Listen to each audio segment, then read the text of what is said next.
Pollinisateur essentiel, l'abeille participe à près de 80% de la pollinisation des espèces végétales. Elle est donc un maillon indispensable à la survie, à l'évolution et à la reproduction des plantes. Le déclin de la santé immunitaire des populations d'animaux pollinisateurs menace une partie de l'intégrité écologique des paysages et écosystèmes, ainsi que des pans entiers de la biodiversité associés aux plantes à fleurs qui ne peuvent être fécondées ni par le vent, ni autofécondées. Aujourd'hui, nous sommes dans le 11e arrondissement de Marseille, à Éour, pour rencontrer Michèle Emery, apicultrice de son état, mais également adjointe déléguée à l'environnement à la mairie de secteur. L'environnement est en effet un thème qui lui tient très à cœur. Mais alors, comment faire pour protéger nos abeilles et tous nos pollinisateurs ? Il faut prendre conscience de l'importance des abeilles et des pollinisateurs et il faut les protéger. Les abeilles pollinisent de nombreuses plantes sauvages et elles contribuent ainsi à maintenir une variété dans tout l'écosystème. Les plantes constituent la base de l'existence, la nourriture et l'espace de vie des nombreux animaux, mais aussi des êtres humains. Les pollinisateurs ne sont pas un choix, nous avons besoin d'eux pour vivre. Et ça, il faut en prendre conscience, ils nous sont indispensables et appartiennent à la chaîne alimentaire. Il nous faut ainsi créer des espaces plus attractifs avec des végétaux, un petit peu comme ici, avec des plantes mellifères, nectarifères. Il faut créer des zones dans les jardins afin d'attirer et de multiplier les végétaux dits sauvages aussi. Il faut utiliser des produits utilisables en agriculture biologique, bien sûr. Il faut réhabiliter un petit peu les plantes sauvages parce que les plantes sauvages, ce qu'on appelle herbes indésirables, en fait, c'est ce que les abeilles aiment le plus puisqu'elles adorent le nectar, elles adorent le pollen qu'elles peuvent trouver sur ces plantes qui en sont riches. Et il faut aussi dire qu'un jardin sain contribue à la biodiversité et ça c'est très important. Il faut que le jardin soit sain et équilibré. On peut déjà dire que la ville de Marseille a pris conscience de cette urgence parce qu'elle a d'ores et déjà réalisé certaines actions en remplaçant notamment les gazons par des prairies, en pratiquant une fauche dite tardive ou partielle, en utilisant de la flore locale, donc méditerranéenne, moins gourmande en eau aussi. Et les plantations, ces plantations-là, on évite aussi tout ce qui est produits phytosanitaires. Il est à remarquer qu'en 2012, la ville de Marseille a d'ailleurs obtenu le label Éco-Jardin pour le parc de la Busine qui se trouve sur notre secteur. Et sur le parc de la Mioline, bon, on peut dire que la zone est un peu délaissée, mais en fait, c'est pas vrai, puisque c'est une zone dite de non-intervention. Et on y pratique une fauche partielle, de façon à permettre à la prairie de se réensemencer naturellement. La prise de conscience a favorisé également le développement de jardins partagés. On en a un exemple sur la L2 avec le jardin partagé du Talus.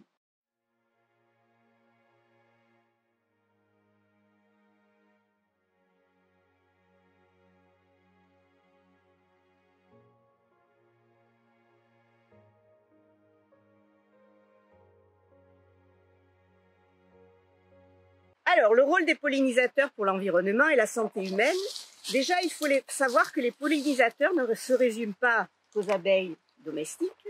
On trouve aussi des espèces sociales comme les bourdons ou aussi des espèces solitaires que sont les osmies. Les osmies, ce sont des sortes d'abeilles qui sont toutes velues, toutes poilues, qui sont très belles.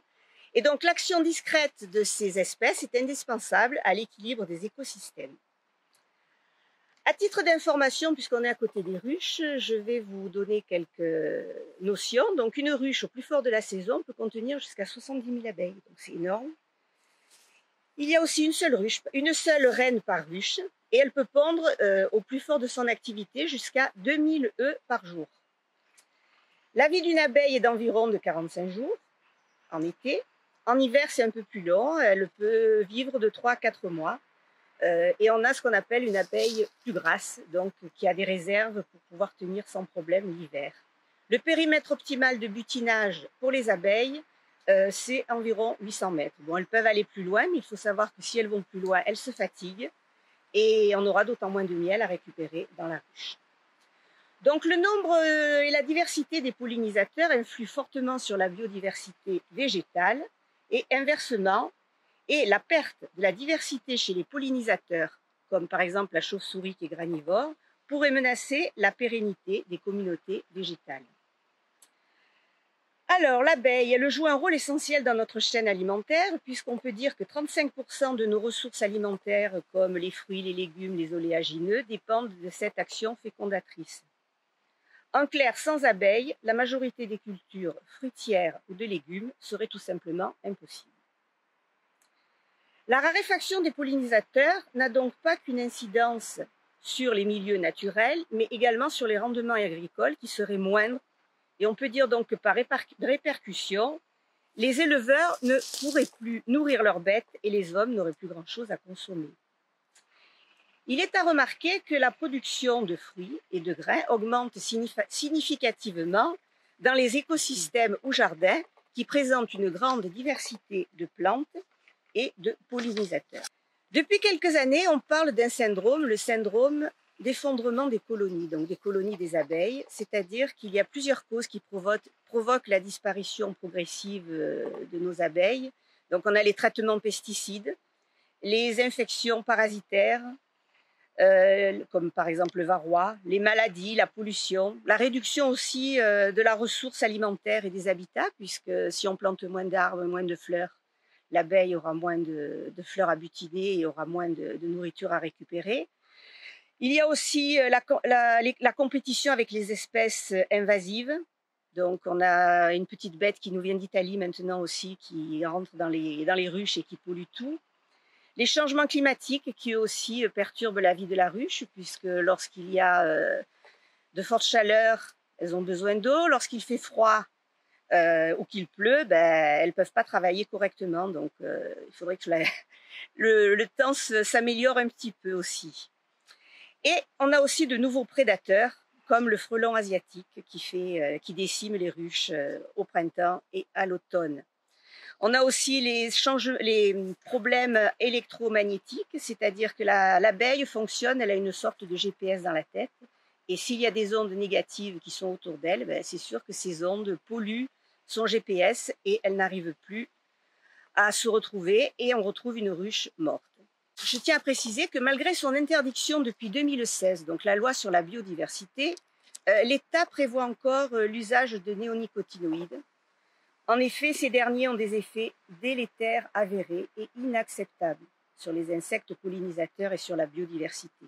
Ça impacte aussi les sols, l'eau et au final, ça nous impacte nous puisque la santé humaine en est tributaire.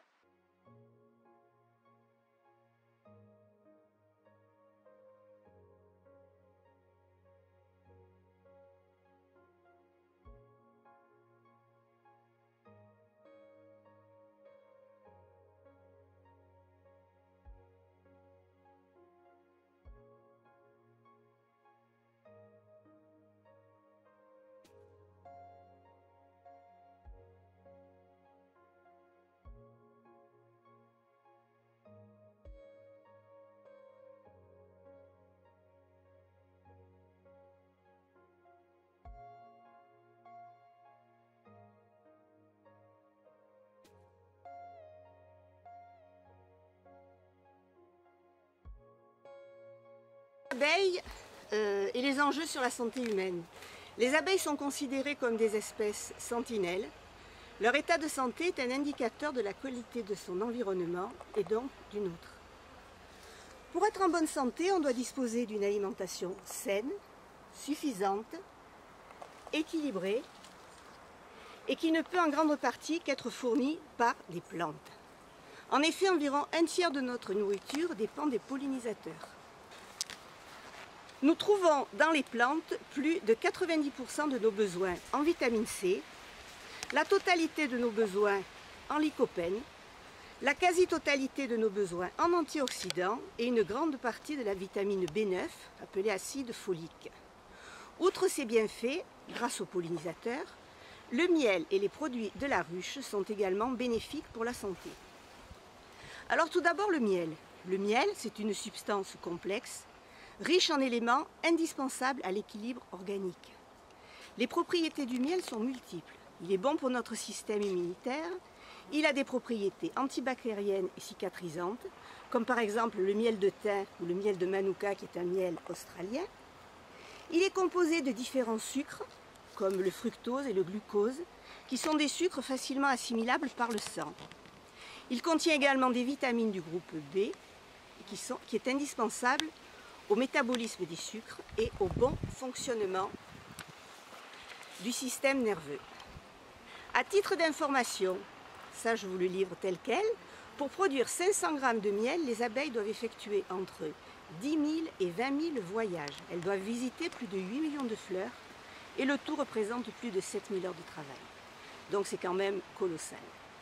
Le pollen maintenant. Le pollen est récolté par les abeilles sous forme de petites pelotes qu'elles transportent dans les corbeilles de leurs pattes. En effet, au niveau des pattes, elles ont des petites griffes et c'est là-dedans qu'elles font leurs pelotes de pollen. Le pollen, il est primordial pour la nourriture et le développement des jeunes abeilles de la colonie. Il est un aliment complet aussi pour la personne qui en consomme. En effet, il a une haute teneur en protéines, en acides aminés libres, qui sont donc facilement assimilables, en vitamines et aussi en acide folique, donc en vitamine B9. Il est important de préciser que lorsque l'on consomme une cuillère à café de pollen, cela représente un mois entier de butinage d'une abeille à raison de 8 heures par jour. La propolis maintenant. La propolis, elle est récoltée par les abeilles sur les écailles de bourgeons de certains arbres.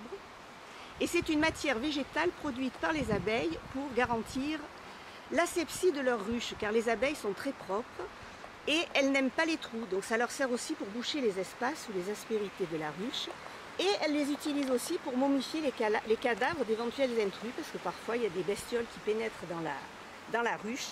Donc elles la tuent et pour éviter que l'animal ne se décompose, eh bien, elles font une momie. Ensuite, la gelée royale.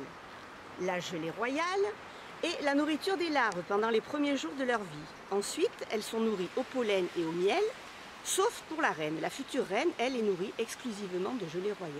Donc c'est un symbole de longévité puisque la reine peut vivre jusqu'à 5 ans. Alors que les ouvrières, elles, n'ont une espérance de vie que de 45 jours l'été. C'est quand même pas comparable. Et la gelée a toujours suscité un grand intérêt depuis l'Antiquité.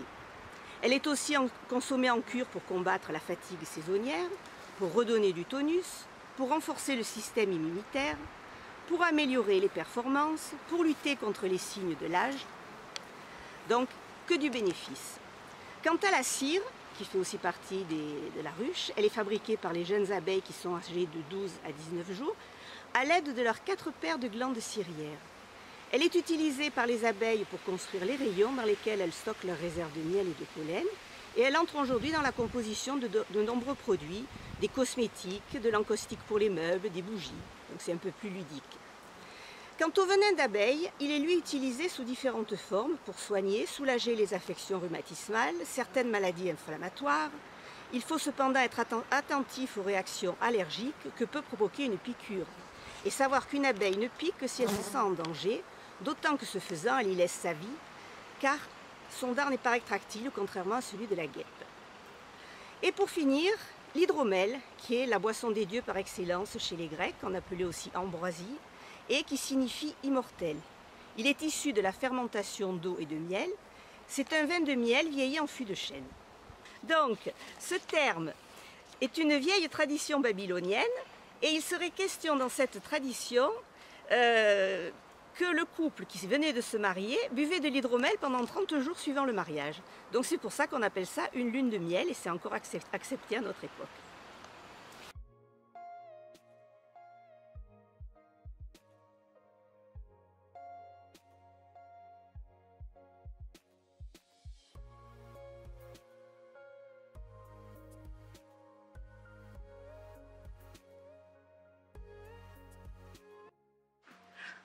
En conclusion, je vous demanderai dorénavant d'être un peu plus attentif lorsque vous consommerez du miel et des produits de la ruche. Veillez déjà à ce qu'il soit de qualité, si vous pouvez profiter de tous les bienfaits qu'il peut vous apporter. Je vous précise que la cristallisation du miel est un processus naturel qui est propre au miel et il varie en fonction de son origine florale. On trouve malheureusement souvent dans les commerces des miels artificiels, qui sont des sirops fabriqués à partir de sucre cristallisé, de glucose, de dextrine, d'amidon, de gélatine, etc. Ce miel est parfois aussi traité, chauffé, filtré, empêchant ainsi la cristallisation naturelle afin de le maintenir fluide plus longtemps possible. Ou encore du miel qui est dilué avec différents sirops dans le but d'être vendu en plus grande quantité. Consommez aussi de préférence du miel français dont vous connaissez l'origine. Et enfin, soyons reconnaissants à nos abeilles et aux pollinisateurs en général, car la pollinisation est un service écologique gratuit, donc profitons-en et préservons-le.